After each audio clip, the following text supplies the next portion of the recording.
Welcome, brothers and sisters of the Brotherhood! As you may know, in science fiction sagas, mechanical life forms or robotic factions and androids are often portrayed as hostile toward organic life for various reasons, believing themselves superior for survival. That's just how life works. Due to programming and so on. While there are cases where they're peaceful or try to fit in with their counterparts, today we'll look at or maybe two, if there's room in the video, of the factions that posed a real threat to life across two galaxies and came close to winning. These are the Replicators from the Milky Way and the Assurance from the Pegasus Galaxy, both created by the Ancients. The Replicators themselves weren't created by the Ancients, or even by humans, but rather by one individual. Her name was Reese, an android whose creation is shrouded in mystery. It's theorized she was designed as a prototype for artificial life, meant to provide help or companionship, but we'll never know for sure. Reese's human-like form was made up of nanites or nanobots. Still, she was human in a sense. She could die if her body suffered fatal damage. Reese had the conscious ability to control the nanobots in her body, allowing her to create any object from raw materials around her. But there was a problem: her psyche. Despite being intelligent, Reese was immature, unable to take responsibility or even acknowledge her mistakes. Her world feared her, feared what she was and what she could do. At some point, out of boredom, Reese created her toys. But the population's fear only grew. To protect herself, Reese taught her creations to survive and replicate. Over time, the number of replicators grew so large that she could no longer control them. Everything was consumed, and eventually, the replicators left the planet, abandoning their creator. Reese, seeing the destruction she had caused and finding herself completely alone, decided to enter a deep sleep. Much later, an Asgard exploration ship discovered an uninhabited planet. There, they found blocks of advanced technology. Unknowingly, they brought one of those blocks aboard their ship, but that block was an inactive replicator. Once activated, it began assimilating the Asgard technology and taking control of the ship's systems, steering it toward the Asgard homeworld. In a desperate final effort, the Asgard destroyed their own ship, but some blocks survived the crash and landed on a planet. With no more raw materials to replicate, the replicators deactivated and waited. Sometime later, another Asgard ship explored the planet where the dormant replicator blocks lay. Lacking prior knowledge of them, the Asgard assumed the replicators were created in their own galaxy and that their creators had been wiped out by their own creations. While studying these machines, the replicator blocks activated and began assimilating the advanced Asgard technology. Thanks to their familiarity with this technology, the replicators spread rapidly across the galaxy, overwhelming the Asgard with devastating speed. Thus, the replicators became an unstoppable plague, destroying everything in their path. This conflict sparked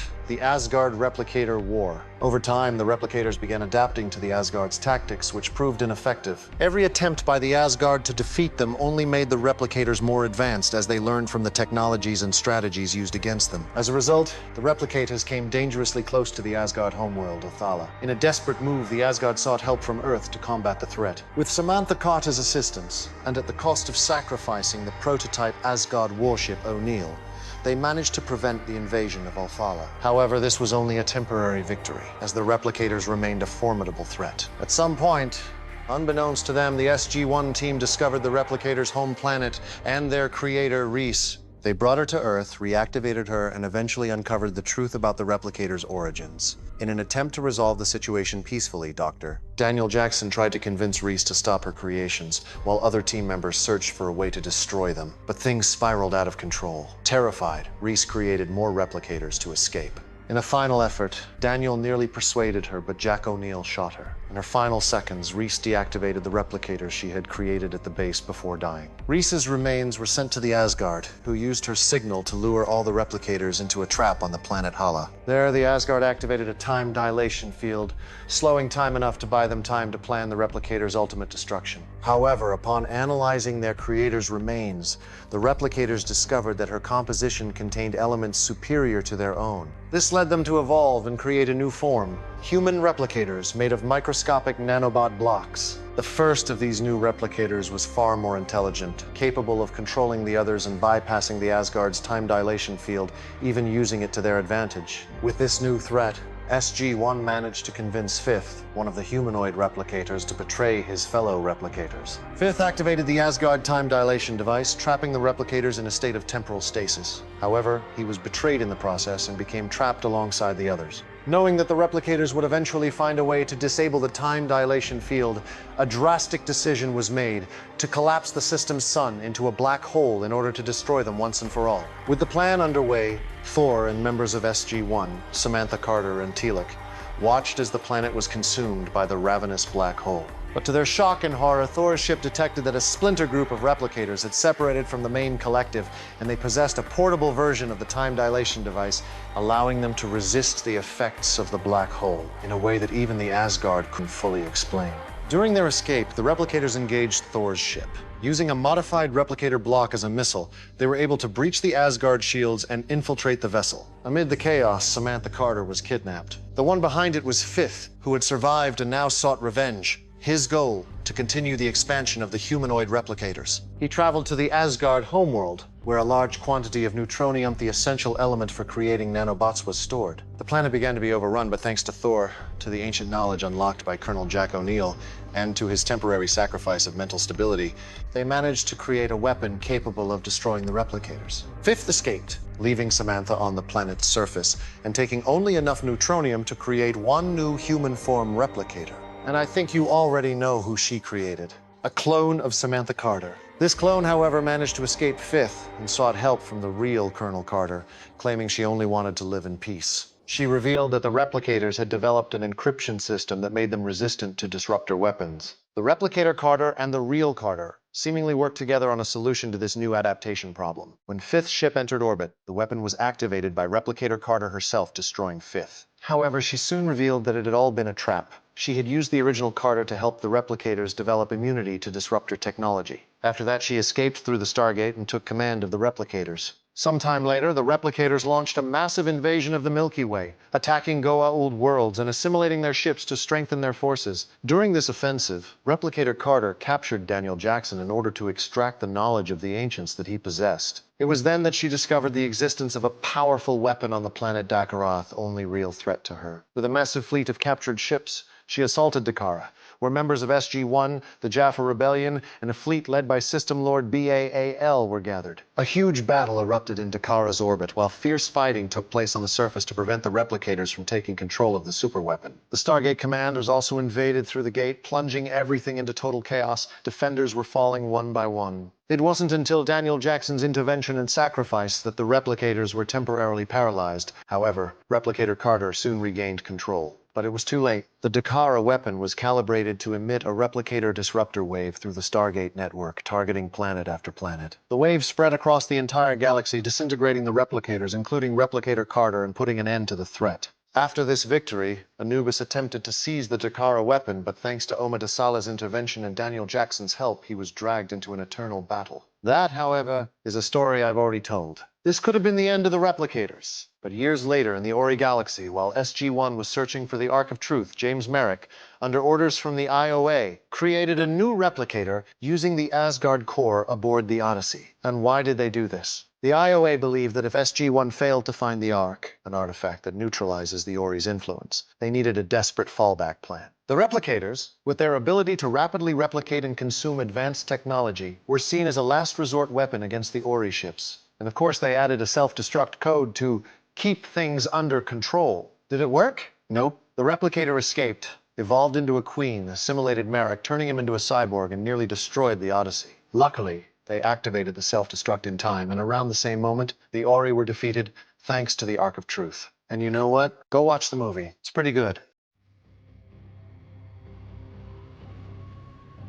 Every replicator is made up of a series of replicator blocks which serve as their basic units. Each block, in turn, is composed of millions of Charon, or replicator cells, acting as the fundamental components of their structure. To create new blocks, several must work together, combining their resources and energy. This modularity allows replicators to adopt a wide variety of forms, depending on what they need to achieve at any given moment. While replicators are known for their iconic bugs appearance, which lets them move quickly and assimilate materials, they can take on other configurations based on their goals. For example, they can form more complex structures like panels or even parts of ships. Replicator blocks can absorb massive amounts of energy, making them particularly effective against the advanced technologies of the Asgard and Goa'uld. However, this reliance on energy left them semi-vulnerable to simpler kinetic weapons like those used by SG-1. With just 2 or 3 shots from a standard firearm, an insect-form replicator could be destroyed, as these weapons didn't rely on energy the replicators could absorb. Humanoid replicators, on the other hand, were an evolutionary leap.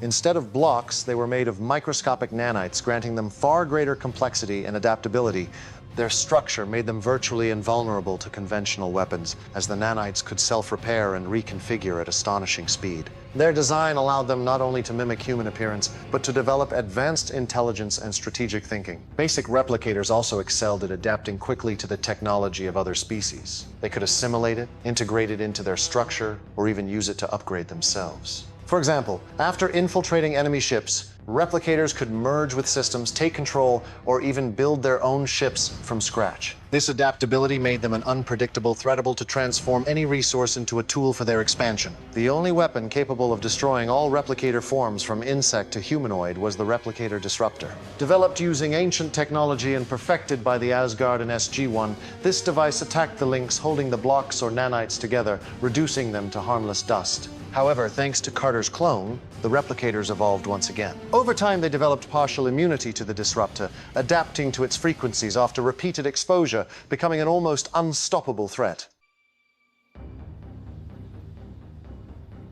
Here are some of the known replicator types. Spider-type replicators. These are the most basic and numerous variant. With their insect-like metallic appearance, they are the most commonly sighted across the galaxy. Their main function is to gather raw materials which they deliver to the Queen or central hub for replication. They seek out the toughest materials like advanced alloy stow, enhance the durability and strength of newly formed replicators. They're also equipped with a corrosive spray capable of melting metals in their path, making them effective at breaking through obstacles and defenses. Queen or expander-type replicators. When rapid expansion is the priority, certain replicators transform into expander forms, often called queens. These consume vast amounts of raw materials to grow and produce new units, accelerating the swarm spread. However, the process demands massive energy, making them easier to detect. Though vulnerable while replicating, they're not defenseless. Other replicators guard them, collect materials, and fend off any threats. Human form replicators represent the pinnacle of their evolution.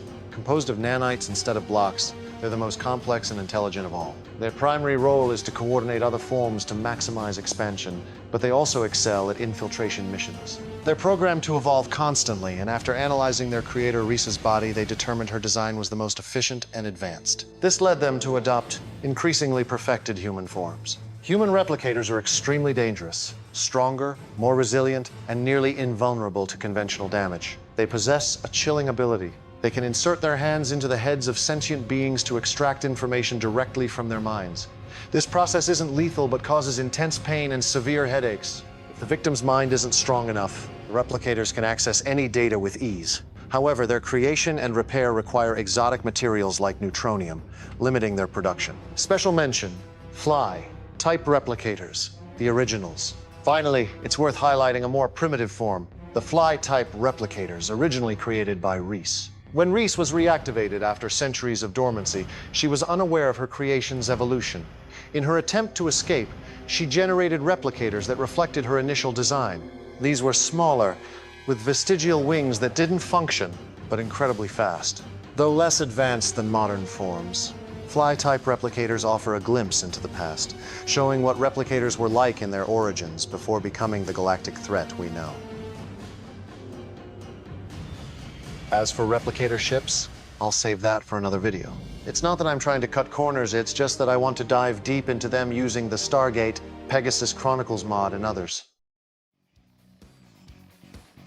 With this, I wrap up the story of the Milky Way replicators. If you noticed I didn't mention much about the locations of these events, it's because they can get pretty confusing. Sometimes it feels like everything happens in the Milky Way, other times in different galaxies, and honestly, I got a bit lost trying to keep track. So, I left out those details to keep things clear and focus on what matters most. For the next video, we'll talk about the Assurance from the Pegasus Galaxy. Thanks so much for sticking around to the end. I really appreciate your support for the new channel. Give it a like, subscribe, comment on what you thought of the video, and that'll help YouTube's algorithm recommend it to more people. Until next time,